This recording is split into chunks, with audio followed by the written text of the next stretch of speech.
Bismillahirrahmanirrahim. Assalamualaikum warahmatullahi wabarakatuh. Alhamdulillah. Alhamdulillahilladzi an'ama alaina bi ni'matil iman wal islam wal ihsan. Wassalatu wassalamu ala sayyidina Muhammadin khairil anam wa ala alihi wa ashabihi bararatil kiram, amma ba'du. Para pendengar rahimakumullah, pada kesempatan kali ini saya akan membahas dan membaca kitab Sahih Muslim, yaitu sebuah kitab hadis yang diriwayatkan oleh Imam Muslim, yang disusun oleh Imam Muslim. Yang ini merupakan kitab hadis yang sahih, yang valid. Qala bismillahirrahmanirrahim. An Abi Hurairah radhiyallahu anin Nabi sallallahu alaihi wasallam qol. Dari Abu Hurairah, dari Nabi Muhammad sallallahu alaihi wasallam, beliau bersabda, Al-imanu bid'un wa sab'una syu'bah wal haya'u syu'batum minal iman. Iman itu ada 70 cabang.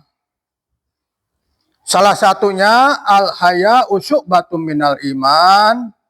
Malu itu adalah sebagian dari iman.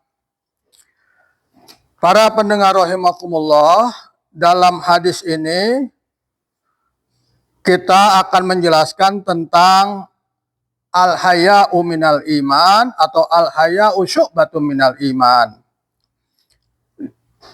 Malu sebagian dari iman.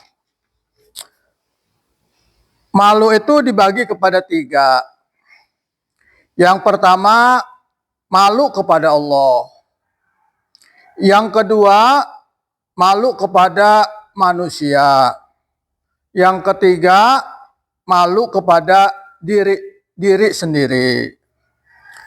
Malu kepada Allah, yaitu ketika kita melakukan perbuatan dosa, maka kita malu melakukannya karena Allah melihat kita. Sehingga kita tidak berani berbuat dosa karena malu melakukan dosa itu. Allah melihat kita, Allah memantau kita. Itu al-haya, ya, malu kepada Allah Subhanahu wa taala. Yang kedua, malu kepada manusia. Ketika kita melakukan sebuah perbuatan dosa, kita malu kepada manusia karena manusia akan mengetahui dan melihat kita melakukan sebuah dosa. Ketika kita tanamkan hal seperti itu, maka kita tidak berani melakukan dosa karena Allah melihat perbuatan kita, dan manusia pun melihat perbuatan kita melakukan perbuatan dosa. Sehingga kita tidak berani melakukan perbuatan dosa, malu kepada Allah dan juga malu kepada manusia. Karena ketika kita malu kepada manusia, ya, ketika kita berzina, ya misalkan, orang lain tahu, itu akan menodai kehormatan kita, menodai keluarga kita, atau mencemarkan nama baik keluarga kita. Yang malu bukan saja kita, tetapi keluarga besar kita. Yang ketiga, malu terhadap diri sendiri. Ketika kita melakukan perbuatan dosa, seharusnya kita malu dengan diri kita sendiri karena kita melanggar larangan Allah. Di situ kita menyadari ketika kita melakukan dosa, kita punya rasa malu karena Allah telah memberikan kepada kita banyak nikmat. ya, memberikan kepada kita banyak anugerah, ya, tak terputus-putus nikmat Allah. Ketika kita melakukan dosa, kita malu kepada Allah, pada diri sendiri, ya, karena melanggar larangan Allah, dan itu harus kita tanamkan. Jadi ketiga-tiganya ini, ya, kita tanamkan dalam diri kita. Ketika kita melakukan dosa, kita malu kepada Allah. Ketika kita melakukan dosa, apalagi dosa besar, kita malu dengan manusia, akan tercemar nama baik kita dan keluarga besar kita. Dan juga kita malu dengan diri sendiri, karena Allah telah memberikan banyak nikmat kepada kita, tetapi kita masih melakukan dosa kepada Allah Subhanahu wa Ta'ala. Para pendengar rahimakumullah, bukan saja dosa, mungkin ibadah juga perlu kita tanamkan rasa malu. Misalnya sudah datang adzan, panggilan sholat, ya. Kita menunda-nunda ibadah sholat, seharusnya kita punya rasa malu kepada Allah Subhanahu wa Ta'ala. Ketika kita punya rasa malu, maka kita bergegas ketika kumandang adzan, hayya 'alas sholat, mari menuju sholat, marilah kita sholat. Maka untuk, ya, menanamkan rasa malu, kita segera mengerjakan sholat, ya. Kalau kita tunda-tunda, ya, sampai di ujung waktu sholat, itu rasa malu kita kepada Allah berkurang. Berarti kita kurang menanamkan rasa malu kepada Allah Subhanahu wa Ta'ala. Ketika dipanggil sholat, kita menunda-nunda waktu sholat, ya, atau mengerjakan sholat tapi di ujung waktu sholat udah mau habis baru kita kerjakan. Atau rumah kita dekat masjid, ya. Untuk laki-laki, sholat yang afdol itu di masjid, ya. Ketika adzan sudah berkumandang, kita masih enak-enaknya melihat televisi. Itu rasa malu kita kepada Allah berarti berkurang. Atau kita masih sibuk dengan handphone kita, ya, melihat status, ya, main HP. Itu berarti rasa malu kita kepada Allah berkurang, ya, karena perintah Allah untuk sholat kita tunda-tunda, ya. Apalagi kalau kita lalaikan tidak sholat, itu rasa malunya sudah sangat hilang, ya. Rasa malu atau urat malunya itu sudah mulai berkurang. Nah, ini dipertanyakan karena malu itu bagian dari iman. Berarti ketika itu kita pertanyakan, berarti iman kita dalam keadaan berkurang. Al iman yazidu wa yanqus. Iman itu bisa naik, bisa kurang. Nah, ketika kita menanamkan rasa malu, nanti iman kita akan tinggi, ya, akan menaik, karena ini bagian dari keimanan kepada Allah Subhanahu wa Ta'ala. Ekspresi rasa malu itu adalah ekspresi dari iman kita kepada Allah Subhanahu wa Ta'ala. Jadi perlu kita tanamkan rasa malu ini dimanapun kita berada, sehingga kita tidak berani melakukan perbuatan dosa karena malu, ya, dilihat oleh Allah dosa kita. Ketika kita melakukan dosa besar, ya, terus kemudian kampung geger, maka keluarga kita akan tercemar, dan juga kita malu dengan diri kita sendiri. Nikmat Allah banyak sekali, tetapi kita masih rendah motivasi ibadahnya. Para pendengar rahimakumullah, kalau kita lihat, ya, berita-berita di televisi, ya, atau di mass media lainnya, ini rasa malu masyarakat kita sudah mulai terkikis, ya. Urat malunya sudah mulai putus, kata orang Betawi, sudah mulai kurang rasa malunya. Di televisi koruptor ditangkap, ya, OTT, operasi tangkap tangan, atau lainnya, ya. Kemudian diwawancari oleh wartawan, ya. Dia dada-dada, dia senyum, ya, kepada wartawan dan menyapa wartawan dengan dada-dada dan senyum-senyum. Seharusnya kalau koruptor punya rasa malu, dia malah menundukkan kepala atau menyesal atau malu telah melakukan tindak pidana korupsi, mencuri uang rakyat, ya. Atau sekarang kejahatan merajalela, malu ini sudah berkurang, begal, ya, di mana-mana itu kan, pencurian di mana-mana, kejahatan di mana-mana. Atau setiap pagi kita lihat, ya, kenyataan di masyarakat, di lalu lintas, ya, motor melawan arah, sudah tidak ada rasa malu melanggar aturan perundang-undangan lalu lintas.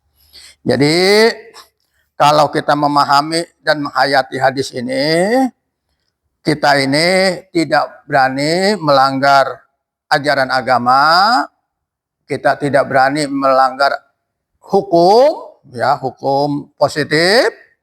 Kalau kita menyadari ada rasa malu, kita menanamkan rasa malu di dalam hati kita. Ya, kita mohon kepada Allah Subhanahu wa taala, mudah-mudahan kita masih punya rasa malu, ya, melakukan perbuatan dosa, dan kita memotivasi diri kita untuk terus meningkatkan takwa kepada Allah Subhanahu wa taala agar iman kita terus bertambah kepada Allah Subhanahu wa taala, maka akan tertanam rasa malu, ya, di dalam sanubari kita. Para pendengar rahimakumullah, hadis yang selanjutnya, an Abi Hurairah, dari Abi Hurairah, qala, Abu Hurairah berkata, qala Rasulullah sallallahu alaihi wasallam, bersabda Rasulullah sallallahu alaihi wasallam, al imanu bid'un wa sab'una au bid'un wa sittuna syu'bah. Iman itu ada 70 cabang atau ada 60 cabang.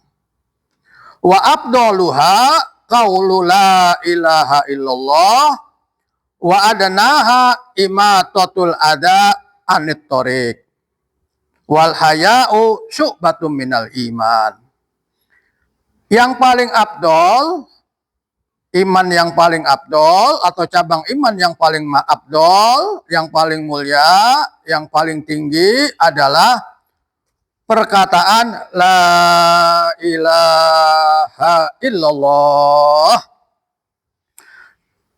Wa adnaha, yang paling rendah, ya, cabang iman yang paling rendah, imatatul ada anit thoriq, membuang duri, ya, dari jalan, atau membuang paku dari jalan agar orang terhindar dari musibah. Ya, kalau di motor ini bannya kempes, merugikan orang, maka ada duri, ada paku, kita buang. Itu iman yang paling rendah, ya. Wal haya syu'batun minal iman, malu itu sebagian cabang dari iman. Malu itu cabang dari iman.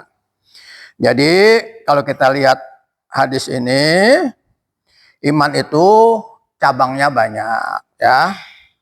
Yang paling afdol, yang paling utama adalah ucapan la ilaha illallah, kalimat tauhid la ilaha illallah, tidak ada Tuhan selain Allah. Karena dia iman yang paling utama, maka seyogianya kita sering mengucapkan kalimat thayyibah la ilaha illallah. Di dalam Al-Quran juga dijelaskan, afdhu dzikri fa'lam annahu la ilaha illallah. Dzikir yang paling utama adalah kalimat la ilaha illallah. Nah, Karena la ilaha illallah ini cabang iman yang paling utama, Rasulullah bersabda, jaddidu imanakum biqauli la ilaha illallah. Perbaharui terus iman kamu dengan mengucap la ilaha illallah. Jadi ketika kita mengucap la ilaha illallah, ya, sebanyak-banyaknya, ya, kemudian itu sama saja kita memperbaharui iman kita. Jadi iman kita terus baru, ya, iman kita terus menjadi meningkat. Nah, ketika kita imannya sudah meningkat dan la ilaha illallah sudah sering kita ucapkan, sudah menjadi mulazamah, mudawamah, kontinuitas, maka ini akan kuat. Sabatakallah biqauli sabit. Dia akan tetap dalam hati kita, menyatu. Ketika sudah menyatu, nanti menjadi kebiasaan, habit, ya. Jadi kebiasaan, kesandung atau mengucapnya keluar lafaz jalalah, innalillah, ya. Berbuat dosa, astagfirullah, ya, karena ekspresi rasa iman yang kita biasakan mengucap kalimat thayyibah. Ketika meninggal dunia, karena sering mengucap la ilaha illallah, insya Allah dengan kehendak Allah, bimbingan Allah, kita bisa mengucap la ilaha illallah. Rasulullah SAW bersabda, man kana akhiru kalamihi la ilaha illallah dakhalal jannah. Siapa yang ucapan terakhirnya ketika sakaratul maut la ilaha illallah dakhalal jannah, pasti masuk surga. Dakhala itu artinya pasti. Dakhalal jannah pasti masuk surga, ya. Ini janji, ya, Rasulullah SAW, janji Allah, ya, kepada kita untuk terus meningkatkan la ilaha illallah. Nah, ketika kita meninggal mengucapkan la ilaha illallah, kata Nabi pasti masuk surga. Ditanya oleh sahabat, wa in zana wa in saroko. Qala Rasul menjawab, wa in zana wa in saroko. Meskipun pernah mencuri, ya, meskipun pernah berzina, pernah mencuri, kemudian dia taubat, mengucap la ilaha illallah, dimulazamakan, imannya kuat, ya, karena dia paling afdal ucapan ini, matinya bisa mengucap la ilaha illallah, mati bawa iman, jaminannya surga Allah Subhanahu wa taala, ya. Jadi iman yang paling afdal, ya, syu'batul iman yang paling afdal, cabang iman yang paling afdal itu adalah qaulu la ilaha illallah. Wadnaha yang paling rendah, totul ada anitorik, membuang duri di jalan, atau membuang paku, atau membuang sesuatu yang menghalangi jalan, ya. Karena jalan ini merupakan fasilitas umum yang digunakan oleh seluruh manusia yang lewat situ untuk dia beraktivitas, bersilaturahmi, bekerja, dan sebagainya.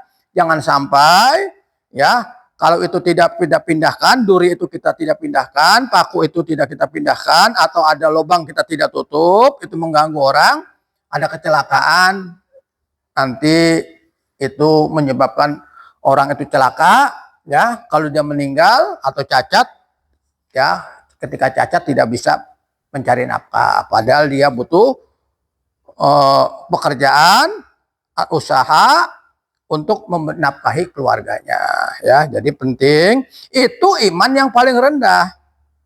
Iman yang paling rendah itu, ya, sekecil-kecil apapun, ada hal yang perlu kita bantu, itu kita bantu. Itu panggilan iman, ya. Itu panggilan iman. Yang selanjutnya, wal haya'u syu'batun minal iman. Malu ini cabang dari iman, salah satu cabang dari iman. Jadi kita punya rasa malu, ya. Malu kalau kita berbuat dosa, ya. Malu kalau ibadahnya tidak maksimal. Malu kalau kita berbuat zalim kepada orang lain. Malu kalau kita berbuat durhaka kepada orang tua, ya. Jadi sifat malu ini merupakan akhlak yang sangat mulia, ya, salah satu akhlak yang paling mulia yang diajarkan oleh Rasulullah Shallallahu Alaihi Wasallam. Rasulullah sendiri orangnya sangat pemalu, ya.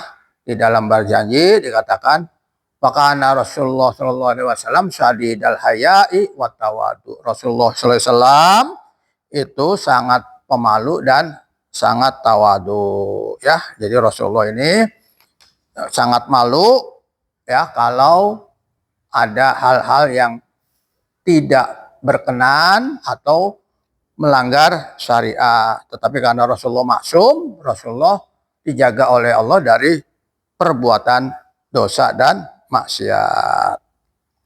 Para pendengar rahimakumullah, di hadis yang ketiga kita baca, An Zuhri, An Salim, An Abihi, dari Zuhri, dari Salim dan dari bapaknya Salim.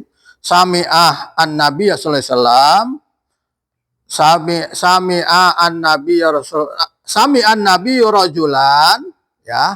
Sami'ah an Nabi rajul sallallahu alaihi wasallam rajulan. Nabi Muhammad sallallahu alaihi wasallam mendengar seorang laki-laki yaizu menasihati akhahu saudaranya fil haya tentang malu. Jadi Salim dari bapaknya mendengar Rasulullah SAW. Jadi Rasulullah SAW mendengar seorang laki-laki menasihati saudaranya tentang malu. Apa isi nasihat seorang rajul kepada saudaranya? Al haya'u minal iman. Malu itu bagian dari iman. Jadi ada teks hadisnya, al haya'u syu'batun minal iman. Malu itu cabang dari iman, salah satu cabang dari iman. Ada teks yang selanjutnya, al haya'u minal iman. Malu itu bagian dari iman. Ya, jadi kita harus tanamkan di dalam diri kita, ya. Kalau kita lihat hadis ini, ya, ada seorang laki-laki menasihati saudaranya, ya, agar menanamkan rasa malu pada dirinya. Ya, karena itu bisa saja kita mencontoh hadis ini, kita nasihati anak kita, istri kita, saudara kita atau keluarga kita, ya, untuk menanamkan rasa malu dalam dirinya. Malu ketika berbuat dosa, malu ketika ibadahnya tidak maksimal, ibadahnya tidak optimal, malu kalau mengulur-ngulur ibadah, entar masih panjang waktunya, entar waktunya masih panjang, itu mengulur-ngulur ibadah. Jadi ibadah ini jangan diulur-ulur, jangan ditunda-tunda, karena kita tidak tahu umur kita sampai tidak ketika diulur-ulur. Ya, ketika kita meninggal, kita belum sholat, maka kita masih punya utang sholat. Ya, jadi fastabiqul khairat, berlomba-lomba dalam memperoleh atau mencari kebaikan. Jadi kebaikan jangan ditunda-tunda, ya. Tanamkan rasa malu, ya. Tidak pakai jilbab harusnya malu karena auratnya terbuka, ya. Ini kita harus tanamkan ke anak gadis kita, ya, ke istri kita, jangan membuka aurat, ya. Atau kita lihat, ya, di masyarakat kita, ya, bukan suami istri, bukan mahramnya, bukan muhrimnya, ya, naik motor, boncengan, pegangan, ya, pegangan pinggang dan sebagainya, pacaran di mana-mana, ya, di tempat umum. Nah, ini kita pertanyakan rasa malunya di mana. Jadi di sini kalau kita lihat ini ada seorang laki-laki menasihati saudaranya mengatakan al haya'u minal iman. Malu itu sebagian dari iman. Kita tanamkan kepada keluarga kita, ya, anak kita, istri kita, saudara kita, ya. Kewajiban kita untuk menasihati agar dia malu ketika melakukan dosa, melanggar perintah Allah, melanggar syariah, ya, syariah Islamiyah. Ini kita sampaikan sehingga akan tertanam rasa malu di mana saja. Ketika rasa malu sudah tertanam, nanti timbulnya muraqabah, merasa diawasi oleh Allah Subhanahu wa taala, tidak mau melakukan perbuatan dosa. Ini penting, malu ini ya kita tanamkan di seluruh lini masyarakat kita ya.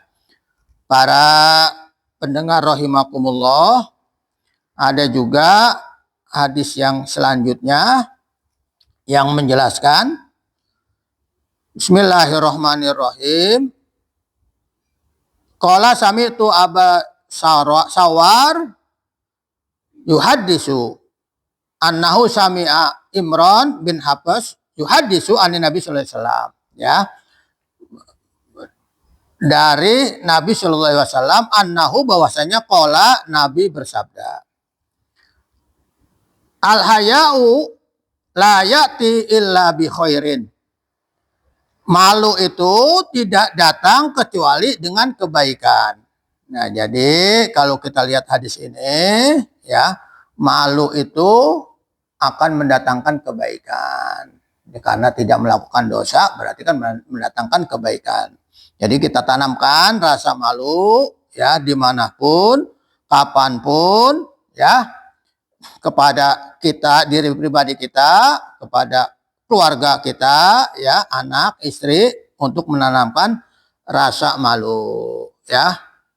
Nah, di sini dijelaskan faqala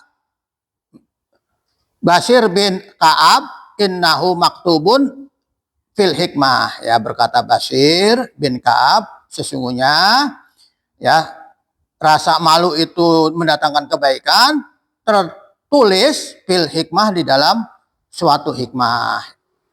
Anna minhu wikoron wa minhu sakinah. Jadi malu ini akan menimbulkan harga diri dan ketenangan. Jadi hikmah dari, nih, fil hikmah, di dalam hikmah ini, ya, hikmah dari rasa malu akan timbul wikor. Ya, wikor ini harga diri. Karena kalau kita tidak punya rasa malu, misalkan kita mencaci maki orang, ya, mencaci maki orang, keluar sedalam mulut kita itu saking marahnya nama-nama binatang, ya, kemudian kita marahnya tidak terkontrol, itu kan ketika kita tidak punya rasa malu dalam marah, wikor kita, harga diri kita, ya, kepribadian kita jadi jatuh di depan orang lain. Orang lain akan menilai itu orang yang sedang marah-marah, kepribadiannya rendah, ya. Jadi dengan rasa malu ini kita akan tumbuh wikor, harga diri kita akan terjaga. Daripada kita marah, harga diri kita, kepribadian kita dinilai oleh orang akan menjadi buruk, ya. Wasakinah, ya, wa minhu sakinah, dan akan menimbulkan ketenangan. Ya, ketika kita tidak berbuat dosa, maka tenang. Coba kalau kita berbuat dosa, mencuri, ya kan, dia tidak tenang, tidak sakinah, takut ketahuan, ketangkep polisi. Koruptor nggak tenang, takut terbongkar, ya. OTT, operasi tangkap tangan, nggak tenang, menimbulkan ketidaktenangan. Orang melakukan dosa, ya, secara teori itu menimbulkan ketidaktenangan batinnya, dan itu secara praktik, ya, karena kita tidak mempraktikannya, itu menimbulkan kita was-was, tidak tenang, takut ketahuan, takut terbongkar. Ketika kita selingkuh, takut terbongkar oleh istri kita. Ketika kita berzina, takut ketahuan oleh masyarakat, ya, masyarakat kita. Apalagi kalau kita tokoh masyarakat, ini kan menimbulkan ketidaktenangan, ya. Maka di sini, di hadis ini, malu itu menimbulkan wikor, ya, harga diri, kepribadian yang bagus, dan menimbulkan ketenangan. Lawannya, mafhum muholafahnya, orang yang rasa malunya sudah berkurang atau tidak ada, maka harga dirinya ini akan terkorbankan, kepribadiannya akan terkorbankan, dan menimbulkan ketidaktenangan di dalam hatinya. Para pendengar rahimakumullah, demikian beberapa hadis yang saya bacakan. Sebenarnya masih ada lagi beberapa hadis yang akan saya bacakan karena keterbatasan waktu ya.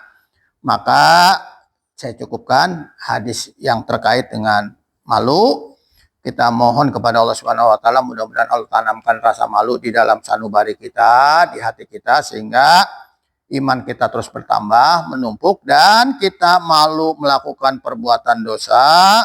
Dan dari sifat malu itu kita termotivasi untuk giat, gemar, ya, meningkatkan ibadah kita kepada Allah Subhanahu wa taala. Kita mohon kepada Allah Subhanahu wa taala, mudah-mudahan diri kita, keluarga kita, orang tua kita, guru kita, keluarga besar kita, handatolan kita semuanya dipelihara oleh Allah Subhanahu wa taala, dilindungi oleh Allah Subhanahu wa taala, dikuatkan iman Islamnya, ya, kemudian ditanamkan rasa malu ke dalam dirinya, kemudian bisa meninggal dunia ini dalam keadaan iman. Akhiru kalamihi la ilaha illallah, akhiru kalamina la ilaha illallah, ucapan terakhir kita dan keluarga kita itu la ilaha illallah, sehingga kita semuanya masuk surga, selamat dunia dan akhirat, kumpul di surga bersama Rasulullah SAW. Demikian, lebih kurang maaf. Assalamualaikum warahmatullahi wabarakatuh.